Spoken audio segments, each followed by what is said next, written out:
I am so glad you convinced me that the family car should be the Defender 110. It is so beautiful inside. It's so comfortable and it just feels indestructible. Yes, it really is. I've been waiting a long time for the new model to come out. The Defender 110, I'm telling you, it's my favorite car of all times. It's my third one. You know, I have stories of going off road. The guy managed the group. He was like, "What are you doing in this beautiful car?" I'm like, "I'm going off road." He's like, "Are you sure? Because you can use one of ours." And then they look like Mad Max cars. I'm like, no, we're going to do this. And he was shocked. Wow.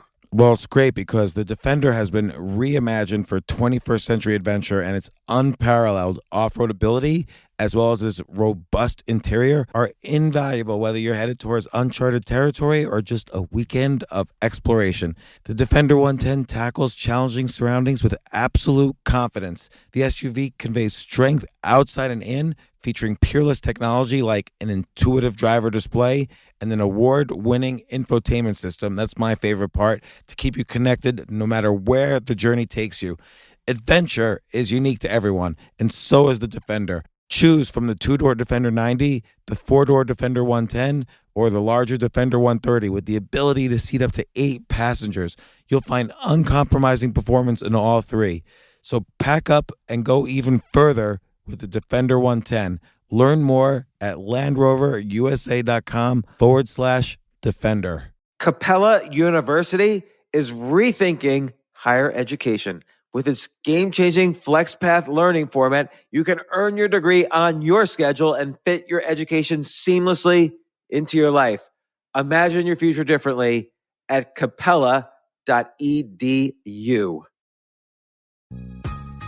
This isn't your average business podcast, and he's not your average host.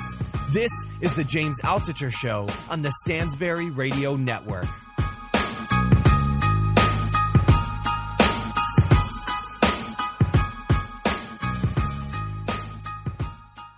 So I have Neil Strauss on the phone with me. Neil, how's it going? Good, man. Good to talk to you. Neil, I really appreciate this because I know actually you have absolutely nothing to promote right now. Like a lot of my guests, they come on, they have like their latest book or whatever to promote, but I really appreciate you coming on and joining the show. No, I just want to do it for fun, and I love what you do and the way you do it. So this conversation feels overdue. And for people, yeah, exactly. I feel like we should have already spoken, but just so people know, this is our first conversation. Yeah. But I had a feeling it's not the last. We've been texting frantically at odd hours. Right. So many people know you, but for those who don't, you've written many best-selling books. I believe it was around 7 New York Times best-selling books. And the most popular that I'm sure everyone has either heard of or read was called The Game, and which is about kind of the pickup artist or seduction scene or that subculture that you sort of immersed yourself in for a while. And of course, my personal favorite, which was the most useful to me, is Make Love Like a Porn Star. So yes, I'm sure that provided plenty of tips. Yes, exactly, very helpful. But what I don't want to ask you the typical thing about The Game, because I've seen you in a bunch of interviews, and everybody just says, "What are the tips to pick up other people?" So I encourage all the listeners to read The Game, because, by the way, it was a really well written book, fascinating, and or watch all of your interviews where you repeatedly say this. Yeah, exactly. You don't quite say the same thing. Like, I really appreciated, but my wife and I both watched how you talked to Jessica Alba and on the Jimmy Kimmel show, and also what you did with The View, and you can really analyze every second of it to see what you're doing to get Jessica Alba interested in you. It was an amazing moment. And I said, because I guess go ahead and watch it. I won't explain the whole blow by blow, but they switched my date on Jimmy Kimmel at the last minute. And I said ahead of time, who's the other guest? And they said Jessica Alba. I'm like, oh, I know what's going to happen. They're going to ask me to pick up Jessica Alba. So I kind of prepped exactly what I used to say when I was doing The Game in advance. And so I kind of said the thing I said. And then there was a moment where I knew she could either go with it or not go with it. And by the way, you always have a contingency plan in case someone doesn't go with it, especially when you're on live TV in front of millions of people. So she went with it. It was a magical moment. You see her whole body language change and everything. Yeah, it's almost as if you took her out of the show and she's just talking to you. It was great. Yeah, it was wild. And funnily enough, by the way, you were talking about this stuff, and I think it's okay to say this, that I actually got a call a few years ago from a government intelligence agency that requires its field agents to use the book, to read the book. And I went like to a secret location that I'm not allowed to disclose and like train them. And the stuff that these, pimply teenage kids or, young kids, people I was running around with through the game doing what they were doing was more sophisticated than what this government intelligence agency was doing. Wow, that's so fascinating, because as I was reading the book, so I deal with a lot of business and entrepreneurial stuff. And as I was reading the book, I'm thinking, boy, this would be great. He's using very standard copywriting techniques, but for, picking up girls in bars. And, yeah. And how this is incredibly useful for business and for copywriting. I mean, you take advantage of scarcity, negativity bias, you answer all objections. Like, it's straight out of Robert Cialdini's Influence. And so much more. Like, when you were into this, and it's funny too, I've had, who Dan Kennedy, of course, Dan Kennedy yes. is. He wrote a letter and said it was one of the best sales manual he'd ever read, which was a high compliment, because that's a very high compliment. He's the Bible on copywriting. Yeah. But here's what's interesting is we also, because we were so obsessed with, with the singular task of the game, we actually would read books on everything to influence what we were doing. So I remember like one tip came from a real estate book, and it said there were two tips that actually came from a real estate book. One was, once you make the sale and you sell a house, if you just say, hey, thanks, pleasure doing business with you, I'm glad you're going to buy it, and then you leave, later they're going to get buyer's remorse and feel like your whole relationship was just about the sale and then cancel. So it was important after you make the sale to continue talking to that person and make sure they know it was about the personal friendship and connection, not about the close. So we realized that when you are out there and you maybe get somebody's phone number, it's the same thing. You don't get the phone number and you run away. You actually continue talking and make sure it's about the relationship and the connection. Otherwise, they're going to be like, this person talked to me for 20 minutes, half an hour, pretending to connect, but they just wanted my phone number and not call you back. So all these things, it was just fascinating, the amount of the depth and breadth of information we obsessively studied for that. Well, it's interesting because, so like a real estate transaction, or let's say any sort of big, like $1 million transaction, any high stakes transaction is going to use the same properties. And part of that is people don't just want to sell you $1 million product. People want a friend. Even in a $1 million transaction, people want a friend. And that's what you kind of are teaching here in this book. Yeah, a friend, and also someone, and also just trust. They want to trust somebody, because again, people will go with close a deal with a lower bid because they trust that person. They trust the person's going to follow through and sign the paperwork and not give them grief. So a lot of it's about rapport, trust and rapport and connection. I know I said I didn't want to ask about the technique, so I'm not going to ask about this. We already went down the rabbit hole, but yeah. Let's get out of it. I know. I don't want to. I'm not going to ask you to like pick me up or anything. Unless that's a great technique, because I'll do that. Like if I'm interviewing someone for Rolling Stone, for example, and I know I need to ask about some huge scandal that's been all over the news that they don't want to talk about. Instead of asking them head on, I'll ask them obliquely and say, aren't you so tired of people asking so many questions about that scandal? And then you get into it in a way that paces their reality. So maybe you were sophisticatedly doing that with me. Yes. And the sad thing is, I learned that technique from another interview you did, but right. That's awesome. So you wrote this book, and then did you know beforehand this is going to be a huge hit, or did your life just like completely change once the book hit? No, I had no idea. And I think it's true of like so many other people I know, that in retrospect, things always look, perfectly planned and marketed, but it was, completely accidental, because the books I'd written before with these huge rock bands and other celebrities, I knew they were going to sell well because they were just so famous. They could have urinated on paper and sold it. So I really had this image before of just, nobody being at the book signing and some old lady feeling bad for me and buying one for a grandson or something like that. So I had no idea. And then God, this shows how old it was. The day when it came out, Hurricane Katrina hit as I was flying to New York to do all the media and everything. So nothing happened in the media, all the things that were set up. It was, America's in the midst of this horrible tragedy. And so I'm just like, all right, maybe, Yeah. But somehow it still happened. Did it hit number one like right away and like bam? Yeah. It did. It did. I think it hit number 6 or something, but, that week. But yeah, when it went right there, I honestly have no idea how. I really don't. You know what I think part of it is, and I think this is the difference between your books and I would say there's a class of like literary nonfiction dating back from Hunter S. Thompson, where the writer puts himself as a character in the story. Because nonfiction still has to be about storytelling, but bad nonfiction is not about storytelling. It's more about, let's call it technique. Like, let's say someone writes a book, How to Be a Leader. They don't actually tell stories, they just tell techniques. But you put yourself in the story and actually are, you don't even give all the techniques, but you really immerse yourself in the story.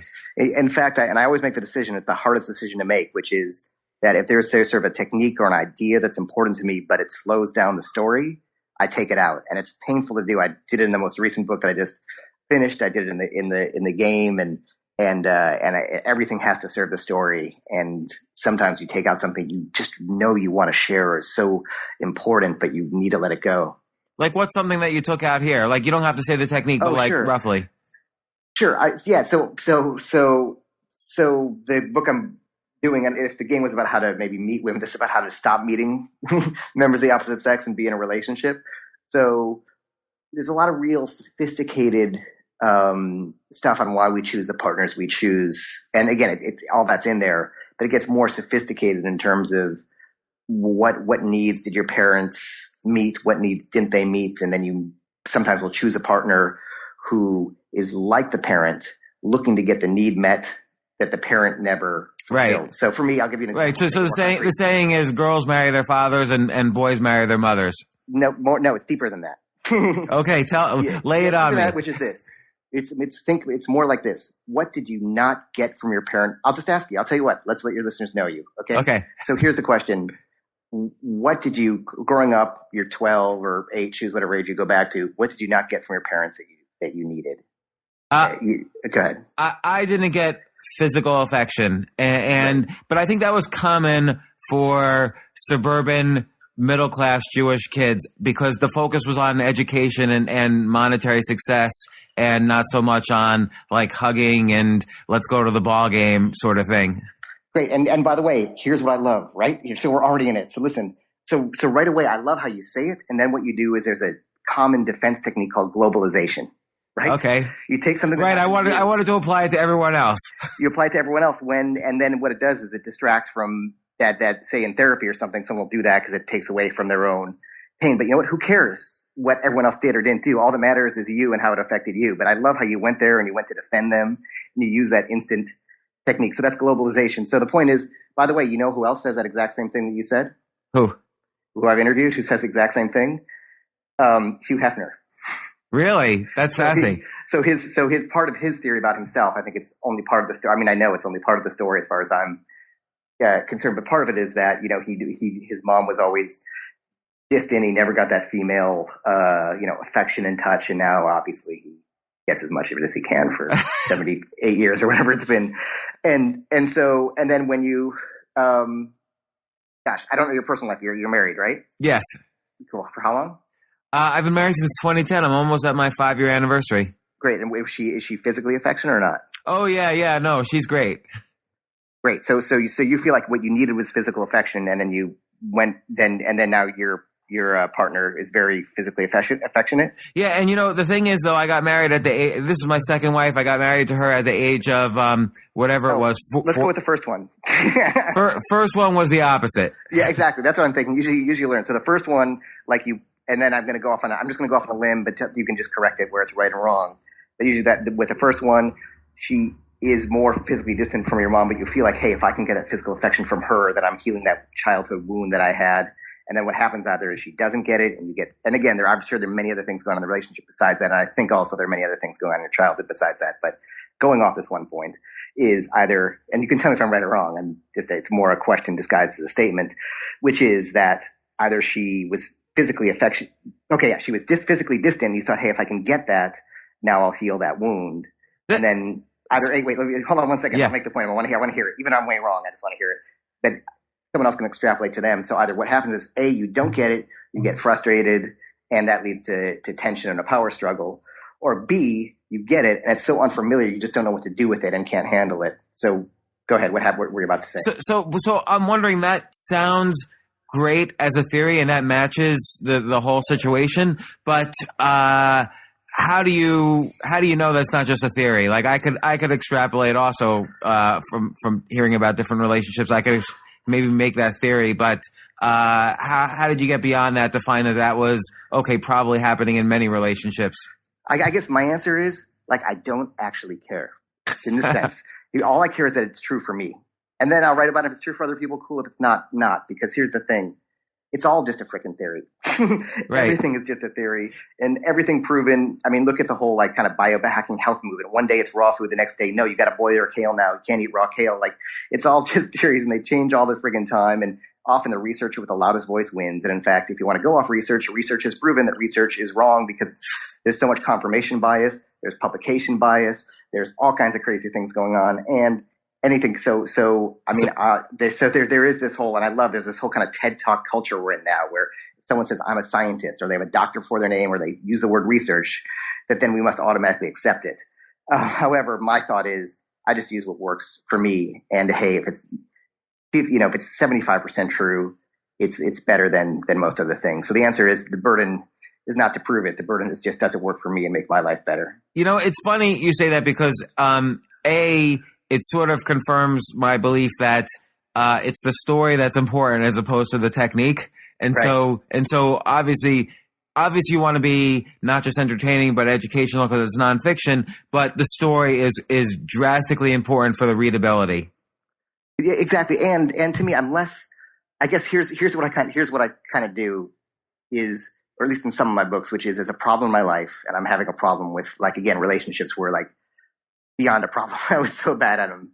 I could get into them easily, but I was really bad at being in them, and I was even worse at breaking up. So the breakup would be as long as the relationship half the time. So I'll find a problem, and then I'll just try to solve it and just actually dedicate my life. I have the luxury of saying, hey, if there's a problem I'm solving, I can just make that my next book and make it a full-time job to solve it. And then I'll solve it for myself. Problems are always content. Yeah. And I'll try everything, and I'll share it. And if it works for other people who are like me, great. If it doesn't, that's not great. I actually have a theory that most people's audience, you write something, right, James? You write something and then you share it, and a bunch of people connect with it, and you think, oh, it must be true because look at all the people who connect with it. But often I think we're just connecting with people who have similar patterns, similar childhoods as us. I know I'm going deep on childhood, but here, let me give you an example. So I'm sitting with Robert Greene. You'll probably kill me for saying this, but whatever. No one's going to listen to this, right? No, 100,000 people are going to listen to this. Great, good, okay. So it's just between us and. And by the way, Robert Greene's been on the podcast. Smartest guy on the planet. Yeah, love Robert Greene. And so Robert Greene's saying, I'll tell you what. So here's what's interesting. Him and I both had like the same kind of like mother, which was sort of a very narcissistic mother, right? So what happens? He writes The Art of Seduction. I write The Game. I talked to like 4 other people who write other books like that. We all had the same kind of, kind of narcissistic mother who, what's the word for it? Like engulfed us, right?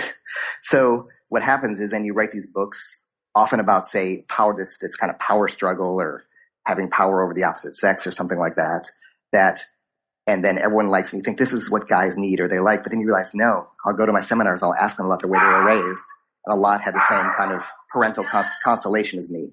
So the point I'm trying to make is this, and again, it's just an unproven theory that I have no basis for other than my own experience, which is I often find if you go deep, you'll find that a lot of your audience may have had the same, key upbringing elements that formed, who they were. I guess if this is related to the game also, which is that here you had somebody who exerted massive power over you, a female figure who exerted massive power over you as a child. And so you then tried to reclaim that power by essentially joining this pickup scene, which is all about kind of these, techniques or cognitive biases to have power in that scene.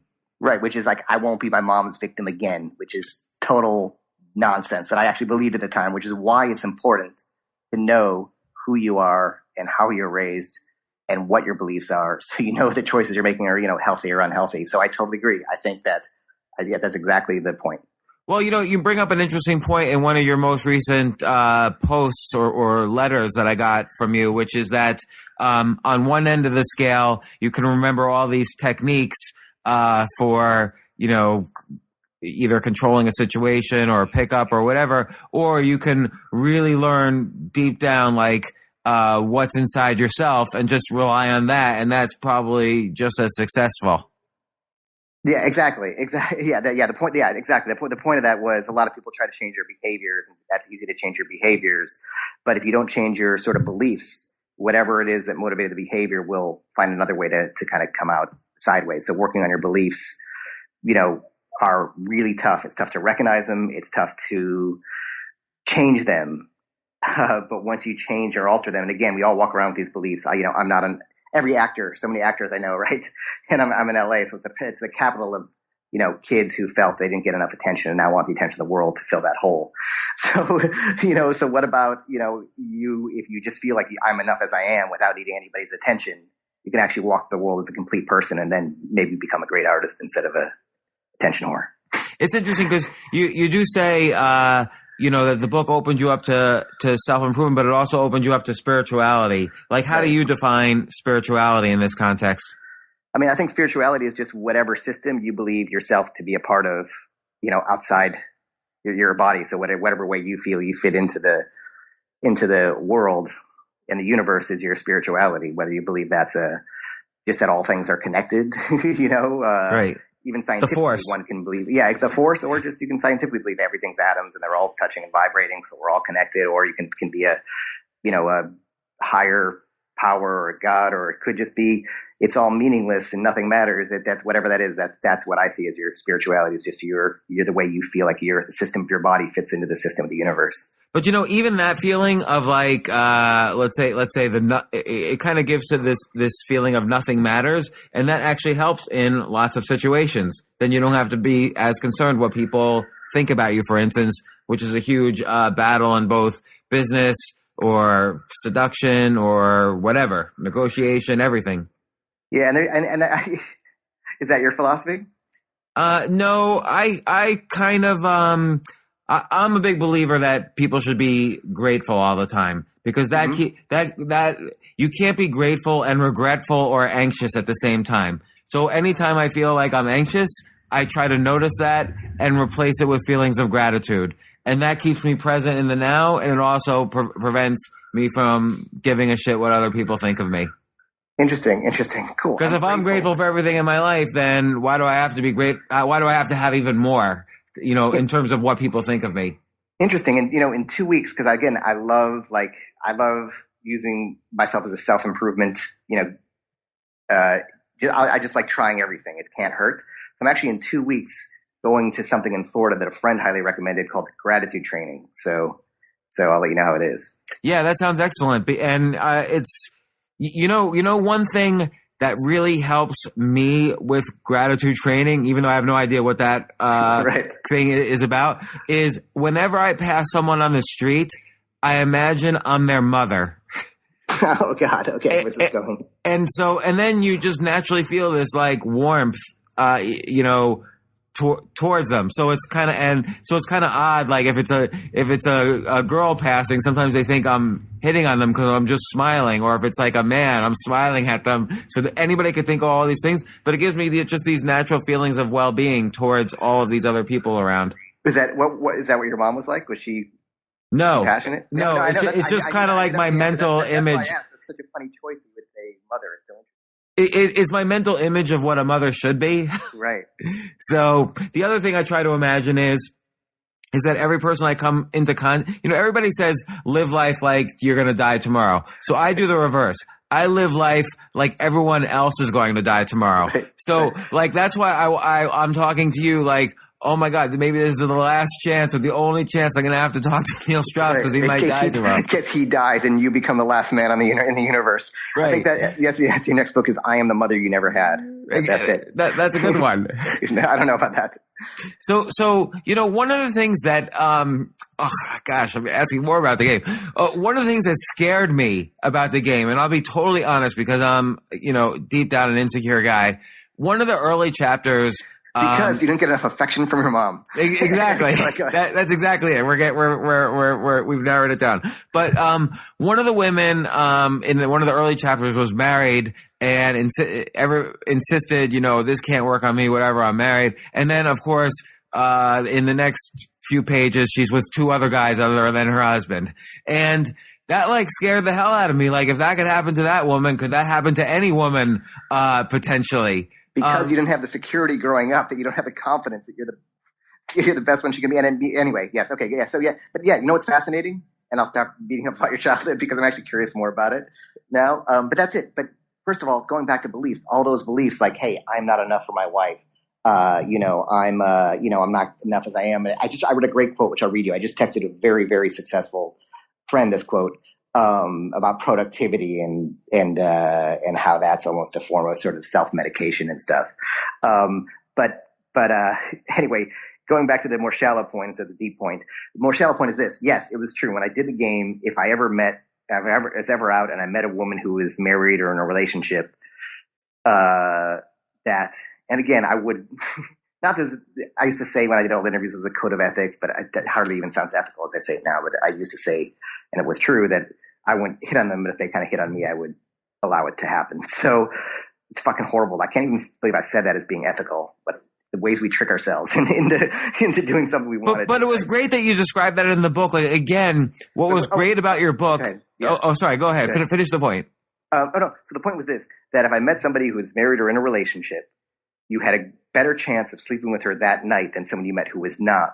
And if you didn't sleep with her that night, it might never happen because you didn't sleep with her that night, then you would have to exchange contact information, and then it's more stressful for her. You could get caught. So in other words, I found that your odds of sleeping with someone who's married in a relationship the night you met them were higher than of somebody who was single. Also, it's probably because there's some sort of selection bias that night.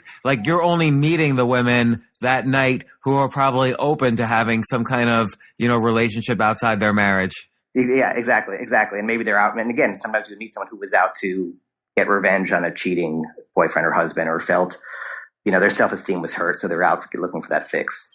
So, a lot of the techniques. What a freaking horrible. I think we were still talking about that book. Yes, go ahead. What a horrible. I mean, I swear I could never write that book now. I couldn't even go in that world now. But I think it's because I worked on the beliefs now instead of the behaviors. No, and I think though what was great though is that how honest you were about that in the book. And again, I think authenticity in all of these books, I'm willing to bet the more authentic you are in a book, and you've written enough books, you could probably almost do a scientific experiment. The more you were authentic in a book, probably the better sales there were for that book. Yeah. I find it true, man. I mean, I'll tell you a couple thoughts on that. I think they're important to say. One is I was so authentic that I actually thought of writing under another name and pretending like I was the ghostwriter of it because I was so scared for it to come out. But the second thing is a lot of people come to me to write their ghostwrite or co-write their books, and I'll talk with them. And if anyone is scared of what other people will think, or scared of how they're going to come across, or scared to show their insecurities or their things they did that they're not proud of, I will never do a book with them, because no matter how well known they may be, because the reader senses that and they feel that, and the reader's intuitive and they know when someone's holding back. And there's a lot of quotes on writing. In fact, I have a friend, a well-known magazine writer. His book did not do well, and it's because he's too scared to be vulnerable and to show himself. In fact, when he read the book I just finished, he's like, what are your parents going to think? I could never do that. And he's all stressed out about what my parents are going to think. And you know what? You own your own story, and you have to tell your own story, and you have to tell your truth. Well, the reverse side of that is that this is a writing suggestion. Maybe only write the things that you're afraid to write about. Yeah, for sure. And you know what? If you're afraid to write out, the chances are those things that you're most afraid to share are the things other people need to hear. Right. I know this for a fact. At one point I switched from kind of writing about stocks or finance to kind of writing about myself and my failures in business. And then suddenly my, people who related to me, or related to my story, that audience grew incredibly. Yeah. And I think we're in this world now where a lot of people are trying to build their so-called platform, right? Yeah. And they're trying to build their platform by choosing one niche. And in that niche, they're going to be the king of the niche. And it's just a recipe for insincerity and not having an audience because it's the whole idea is so manufactured, and the whole idea of manufacturing yourself. It's a dead end way to go. And I agree. A lot of people usually get that big breakthrough when they just decide to be authentic. But here's the key: authentic and interesting. There are parts of myself that are so authentic that are but they're boring. So I know to cut them out of the book. Well, another thing you mentioned earlier, which is, I asked you about theory versus the science of things. This dates back to Buddha. Someone asked him, well, how do I know what you're saying is correct? And Buddha says, there is no way for you to know if what I'm saying is correct. So Buddha was the best marketing guy of all time. He said, this works for me. You should just try to see if it works for you. Awesome. So we dropped some Buddhist stuff earlier. That's good. I'm glad we touched on that. Even you were talking earlier even about the idea of meaninglessness, and are we going, nihilism and Buddhism kind of have the same thing. It's all transient. It all passes by. Nothing matters. But one's a positive way of looking at it. One's a negative way of looking at it. Right. So, the other thing is, taking out the pickup scene completely, a lot of what you talk about are techniques for people to get out of their comfort zone. Because it might not be the case that people need to know techniques to manipulate people. People just need to know, gosh, I've been such an insecure, shy guy for 30 years. I just need to know how to get out of my comfort zone first. Right. And so forgetting all about the pickup scene, what are suggestions you've seen work or you've tried to get out of your own comfort zone, whether in writing or life or relationships or whatever? Yeah, I think I really think this is where having a good friend, comes in, somebody to help to who knows you well enough that they're going to push you outside your comfort zone and tell you when you're sort of taking the safe route. Because again, if sometime for some people I'll tell you what, there's sort of like the fake get outside the comfort zone that's still in line with the comfort zone. Like, oh God, I would never do something like this, but here I am and I'm doing it. But really, maybe it's not something then there's real get outside your comfort zone. Because I know people who are, autodidacts and big learners or big self-improvement people, but they'll all learn in just one area where they're trying to learn, and they'll ignore another area that they need the most. So there's sort of fake getting outside your comfort zone. Well, what's an example of that?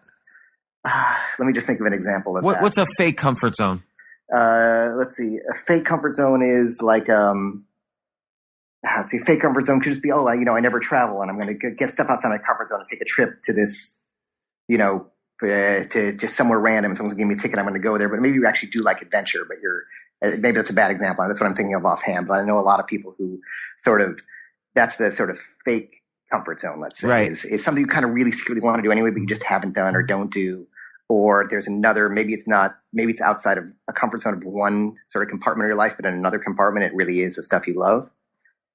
And then if I can think of a better example later, I'll do it. Then the sort of real comfort zone. What about an example with you? Like, let's say after the game came out, you had plenty of opportunities open to you, right? Because there's a mantra in kind of the infopreneur space that if you write about one of these things, get paid, get laid, lose weight, you're going to make money. So was it out of your comfort zone to sort of decide, okay, should I start a business in the pickup scene like many of the people you mentioned in the book? Oh, for sure. I hated it. I hated it. I remember the first time, I kind of did it. I remember the moment I heard it was a success, I had this feeling of dread and horror washed through me. I remember exactly. I was driving to meet the people who were doing the business end of it. And I was going through a toll booth and they called and said, hey, it's already sold out in half an hour. And I just had this feeling of horribleness. So, why? Because you were afraid to sell, or because you were afraid you wouldn't demonstrate success? Oh, no. I was afraid to sell. Keep in mind, I'm coming from a journalist background, right? And that's it. I write, and that's it. And just the idea of selling something, and the idea, and just remembering being broke in New York and having to sleep. I couldn't even afford a mattress. I slept on a sheet on the floor, and and so there's a part of me that just doesn't because my mom always said never a borrower nor a lender be or something, and I just always thought that I don't want to. I don't know. I just never sort of money from an individual versus money from a corporation. felt was different, and I just was not comfortable with it. Even again, if it's great and I believe in it, it's changed my life and it's changed the lives of people who are going to get it. Just that was a zone of not comfort for me. So it's continues to be. It's interesting because I have a similar issue, and when you write a book, of course, people buy it, so you're selling books. But there's this kind of like publishing company buffer in the middle where you're getting all your checks from the big corporation, not from the individuals buying your book. I got to charge for the book; it's the company. It's true, because I'll speak at a conference. They're like, hey, you can bring up your books and sit up at a table and have someone sell it. I've never once hand sold, or a table sold, or had anyone do it for me, a book. But it's interesting. But I mean, it's obviously a limiting belief and total nonsense, because everyone's just buying your book anyway, and they're happy to do it. And if they're not happy to do it, they can find a place to steal it online, and it's all good. It's a choice they're making, and you're presenting them with that choice. But again, for some reason, it's probably from that journalist background. So that was an example of stepping outside my comfort zone. It still is. But I'll give you another example. I was having this discussion last night with my wife. We were coming back, driving back from a thing we were at, and I love talking. I have a vast sense of curiosity. I love talking to people and knowing about them. And she was kind of ready to go, and I was talking. So we're going back, and we were talking about shame, right? What is shame? In fact, in the game, a lot of approach anxiety, being scared to talk to other people, is not an anxiety about approaching. It's just personal shame, putting other people above, yourself, when in reality, all people are equal, right? Like, what's an example where you might feel shame talking to somebody? Oh, I don't, but I'll tell you where I would feel shame. Karaoke. So my wife and I made this pact that we're just going to go karaoke, because my fear would be getting up in front of people and like singing, because that would be the fear of public humiliation, which for many people is bigger than the fear of death. Right. Just the fear of maybe just not being great at something, going up and failing, and that being okay. And again, she has a great singing voice, but only when no one can hear it. So, and she can't do it in public. So we thought, this is like, she's terrified to do it. I'm terrified to do it. And even to walk up without practice and just do a song. So as a small example, getting outside our comfort zone, that's our next project for that. You should, I had one guest, on a few months ago who's a well-known movie writer and director, and he was experiencing writer's block. And so the way he got over that was his own version of that, which was to do stand-up comedy, because then you immediately are going to constantly feel failure and humiliation, no matter how good or bad you are, and it kind of gets you over that inner critic. Yeah, the difference, and again, guess what? I actually did that before I did the game for the New York Times. When I was writing there, I went undercover. I talked them in an article where I went undercover as a stand-up comic for 6 months. Wow. Try to make it as a stand-up comic. But I did exactly that, just to kind of, and it helps you, yes, it helps you get on stage and be comfortable talking to people on stage. But the difference is everything is very, very, very well planned, and you work on your tight 5 minutes. And once you have that 5 minutes, they're going to laugh at every point. They're going to laugh. And there's actually some confidence in planning that, to walk up there and actually not know what you're going to say and then say something. That's more impressive, because it's really a controlled situation, and it's a learning curve, and there's some fun too. But I agree, it's a great way to get outside your comfort zone, is doing stand-up comedy. But even more, and even improv comedy more so, because then you're really creating a relationship on stage.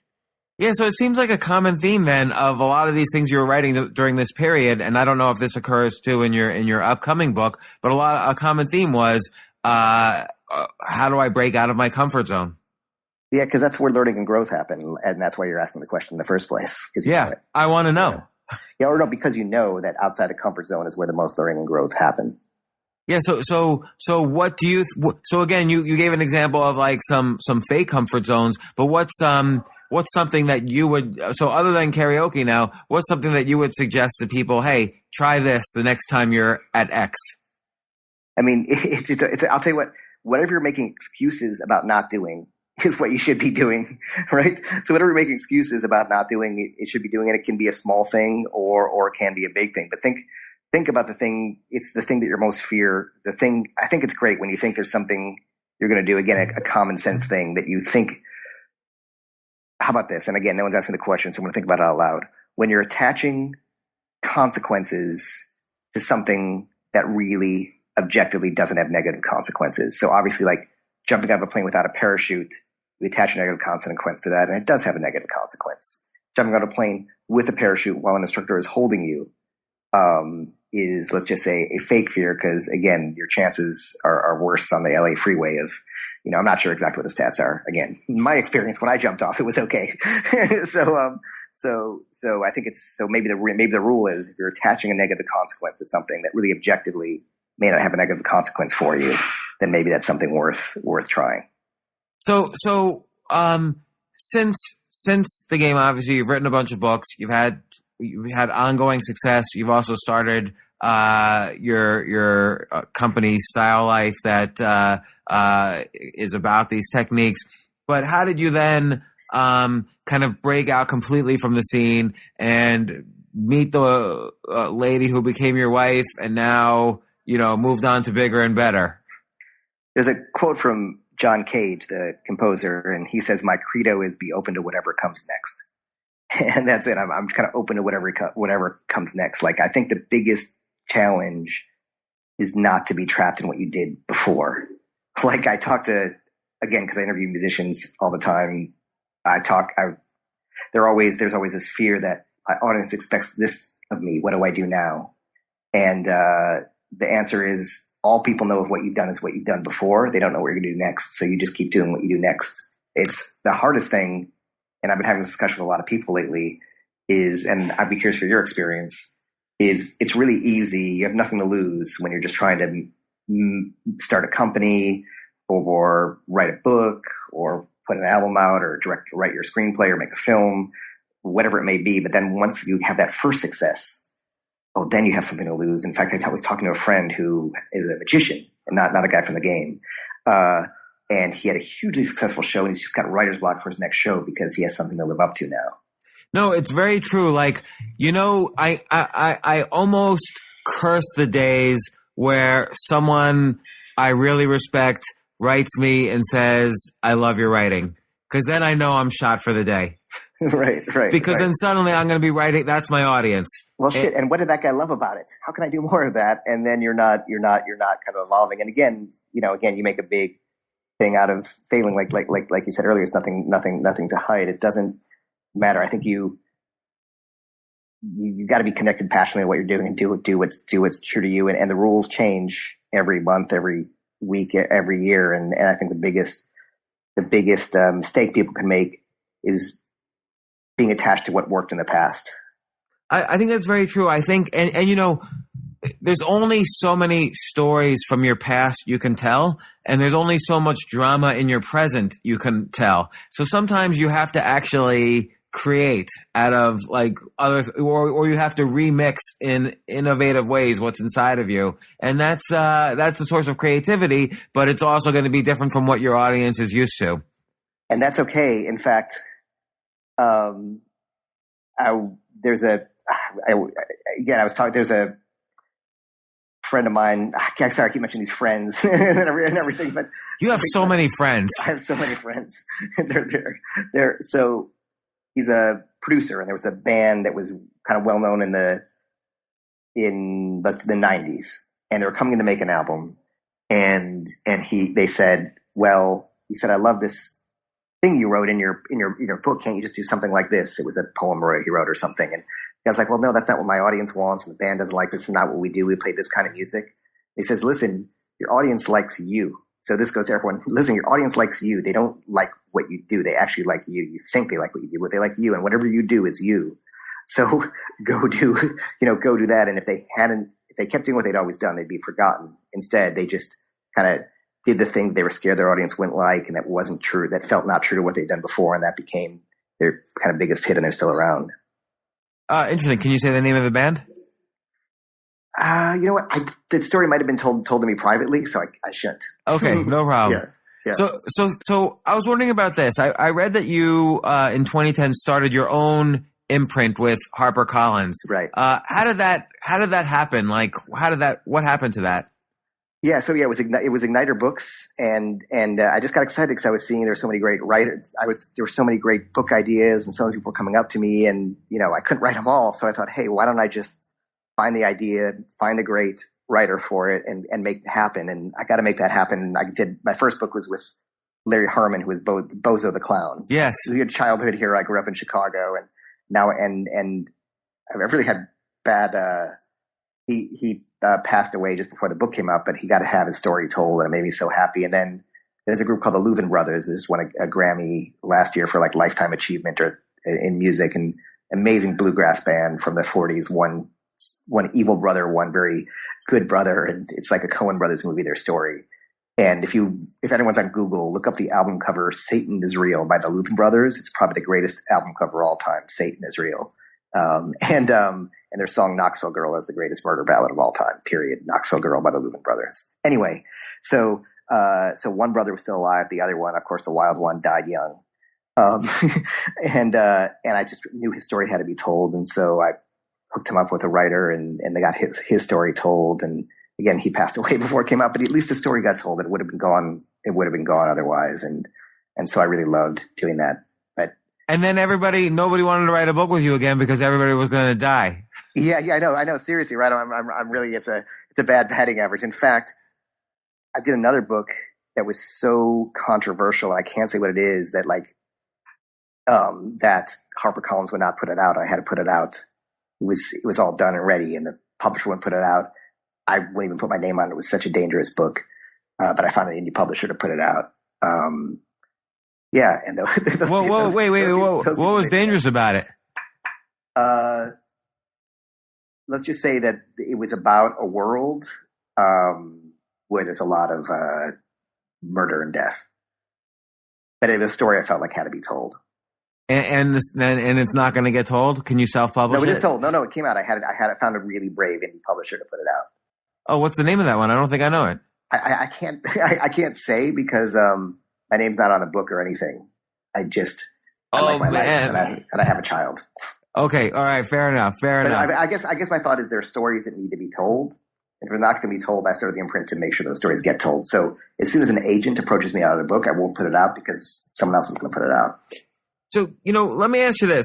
A lot of books that you write seem to be not about the subject so much, but about, and again, you're putting yourself in the story. It's about your friendships with the people in the subculture. So like, with the game, I'm not asking you about the techniques, but like, obviously you wouldn't write all this stuff about mystery if you weren't friends with him. Like you traveled to Belgrade with him. Right. And I wonder for you, if you were just excited, like, hey, this is a subculture of men actually that I want to be friends with. Oh, I mean, I guess I think the answer is like I really became real friends with him and was friends with him. In fact, it was never a book idea. Originally, it was just I was a lonely guy who was always in friend zone and could not figure out why I was always in friend zone. So I got into the culture just to get out of the friend zone, like, and not be like the wallflower in the party. And then it became so interesting that I thought I had to write a book about him, about this world. But I was already, and that point I think happened when we were in Belgrade. So the friendship, so basically all my books, they never start as a book idea. It's a life idea that eventually becomes so obsessive it becomes a book. Well, what about the Jenna Jameson book? Oh, that was just me. That was me before the game thinking that would get me to have sex, but it didn't work. I would think that would get you close, though. It got me close. I definitely watched porn stars fool around with each other in limousines and was on the set of sex films, which gets remarkably boring very quickly, believe it or not, even for a young, desperate guy. It's almost like you were in the mega friend zone. Like these are people who are basically would have sex with anybody, and you were the friend. Oh yeah, man. Like, yeah, for sure. There's a reason why I got so obsessed with the game. I mean, I did the Motley Crue book, and again, I didn't do these things just to have sex. I also knew they had great stories, and they were kind of cultural icons. But yeah, the Motley. I mean, come on, as a kid, like to tour with Motley Crue with a backstage pass hanging around my neck, that was going to be like the passport to decadence. And I remember I'd go backstage, I'd get a big stack of backstage passes from one of the road cases, and I'd go out and hand them out to women, and they go, thanks. And I'd be like, well, when's the sex supposed to happen? And they already had their backstage pass, so it didn't really matter. So no, I was so pathetic that even with a all access pass on a Motley Crue tour, I still didn't have sex. I remember sometimes in the new Chris Rock movie, Top 5, he's lying in bed and talking about I think he calls it hoe sleep. When you're asleep and a woman's going to come over and you can't quite sleep because you're waiting for the knock on the door. remember sometimes like a band member, a bodyguard would say, "Oh, I'll bring a woman over to your room," and I'd stay in the room like half sleeping, and it would never happen. Even so. So you had to do this. You had to figure out what was going wrong. Right. So the new book is called The Truth. It's way in the future. We'll have you back on again. But what's that book about?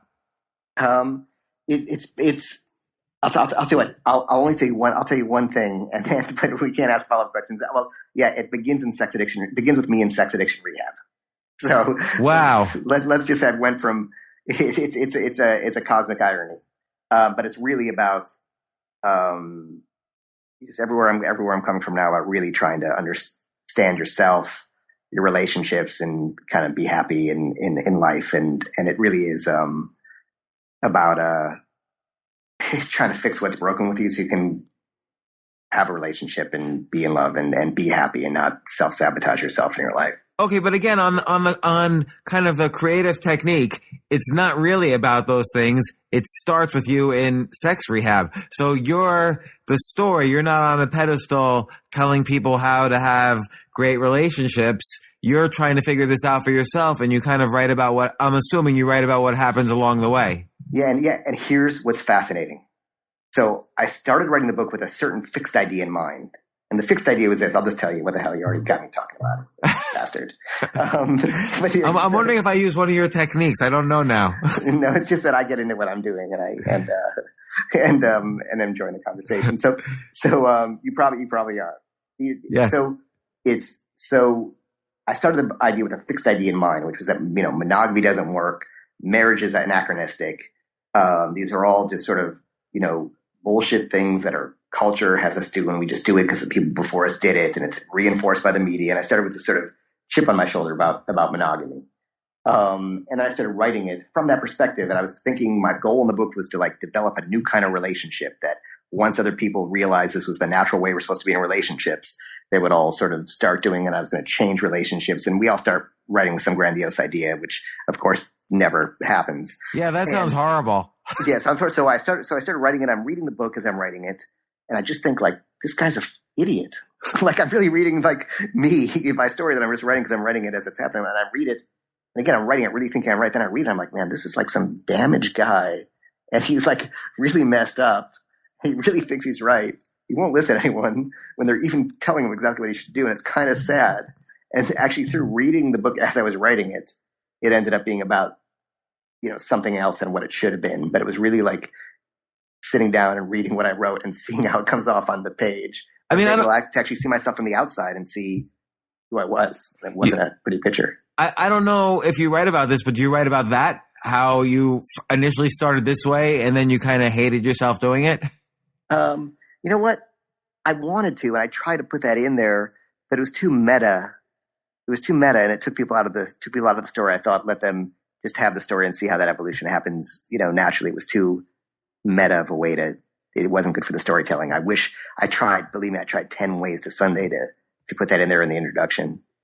And have you ever considered writing any of these things as like fiction or again with the game, it seems like that's a natural for a movie. Yeah. To answer the two questions, one is like, I do think a lot of older fiction was just nonfiction with different names. Like take Bukowski as an example. Right. All of his novels except for his last one were totally nonfiction. Right. But like Post Office happened to where John Fante, who was, I don't know if you ever read John Fante. Yeah. Ask the Dust, all of this stuff. Yeah. So those are guys who really wrote about their own lives and just kind of changed the names. And nowadays we want to hear the real story, and it's more interesting to us if it's true. So, probably back then I would have been writing fiction.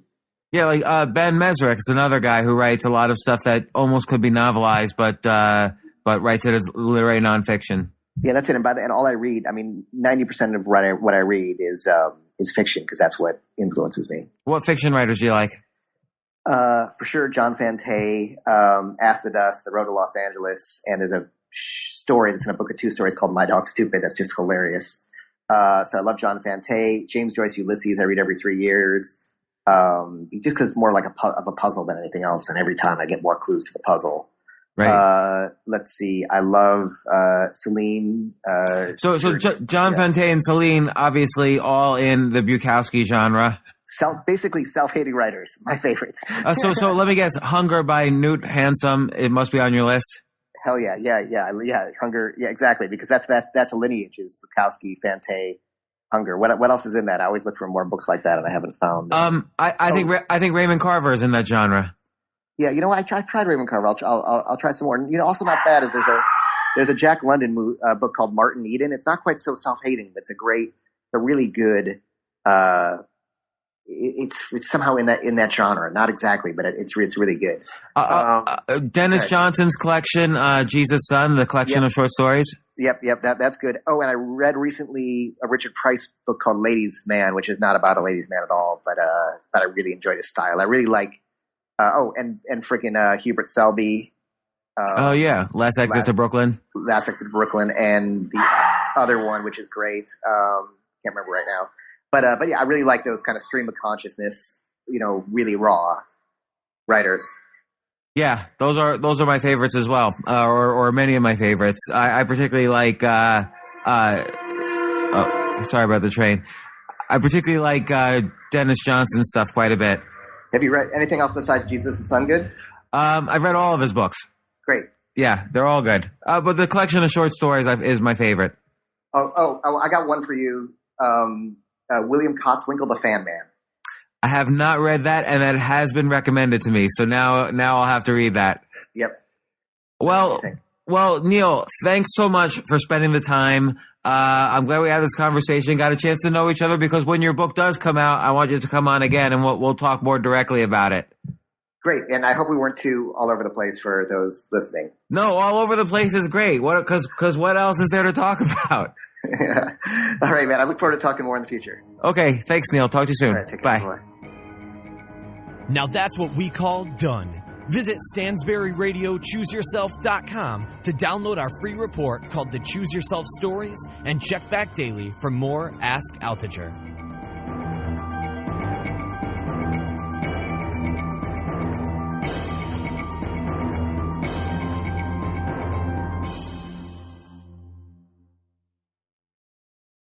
AI might be the most important new computer technology ever. It's storming every industry and literally billions of dollars are being invested. So buckle up. The problem is that AI needs a lot of speed and processing power, so how do you compete without costs spiraling out of control? It's time to upgrade to the next generation of the cloud, Oracle Cloud Infrastructure, or OCI. OCI is a single platform for your infrastructure, database, application development, and AI needs. OCI has 4 to 8 times the bandwidth of other clouds, offers one consistent price instead of variable regional pricing, and of course, nobody does data better than Oracle. So now you can train your AI models at twice the speed and less than half the cost of other clouds. If you want to do more and spend less, like Uber, 8x8, and Databricks Mosaic, take a free test drive of OCI at oracle.com/advance. That's oracle.com/advance. oracle.com/advance.